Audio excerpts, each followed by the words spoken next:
ناظرین، اسی ہفتے کے آغاز میں منڈے کے روز ہم نے اے آر وائی پہ دن میں پہلے ہم نے خبر بریک کی اور اس کے بعد پروگرام میں بھی کچھ ڈسکشن ہوئی۔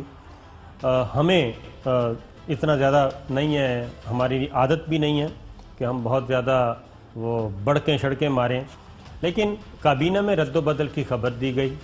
اور کابینہ میں ری شفلنگ کی خبر دی گئی، کچھ وزراء کے گھر جانے کی خبر دی گئی، لیکن اس کے بعد کچھ وفاقی وزراء میدان میں آ گئے اور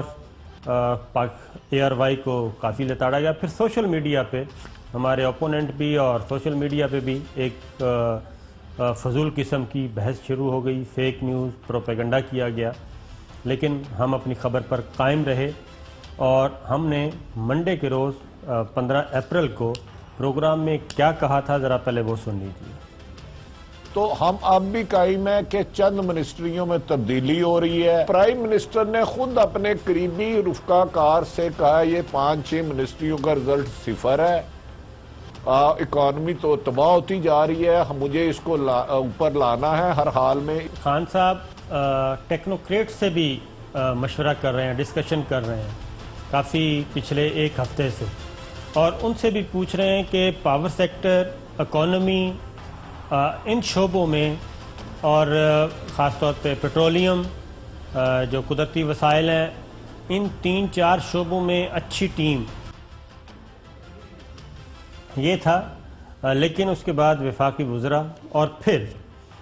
بھٹی صاحب اور تو اور ایک صاحب نے کیبنٹ کے اجلاس میں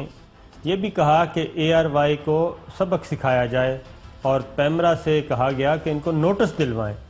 پیمرا بیچاری کیا کرتی، انہوں نے نوٹس بھیج دیا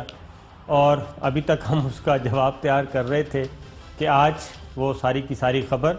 اسد عمر صاحب نے ٹویٹ کر کے ثابت کر دی اور کہا کہ وزیر اعظم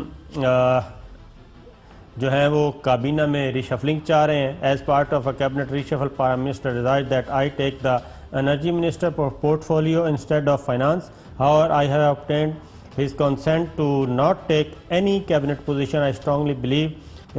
Imran Khan is the best hope for Pakistan and inshallah will make a نیا پاکستان۔ یہاں پہ آ کے بات ختم ہو گئی، اور جبکہ اس دن فواد چودھری صاحب نے کیا کہا تھا، حکومتی وزراء کے قلمدان تبدیل کیے جانے کے حوالے سے خبروں میں کوئی صداقت نہیں، وزراء کی تبدیلی وزیر اعظم کا صوابدیدی اختیار ہے، میڈیا اس ضمن میں ذمہ داری کا مظاہرہ کرے۔ اس وقت پاکستان اہم مرحلے سے گزر رہا ہے اور اس نوعیت کی قیاس آرائیوں سے ہجان جنم لیتا ہے جو ملک کے مفاد میں نہیں، لیکن الحمدللہ ہم اپنی بات پہ قائم رہے اور آج وہ بات سچ ثابت ہوئی۔ اس کی ریزن کیا ہے؟ بھٹی صاحب، ہم نے کہا تھا، کچھ کرکٹ کی مثالیں دے کے کہا تھا اور عمران خان صاحب کی طبیعت کو سمجھتے ہوئے کہا تھا کہ وزیر اعظم عمران خان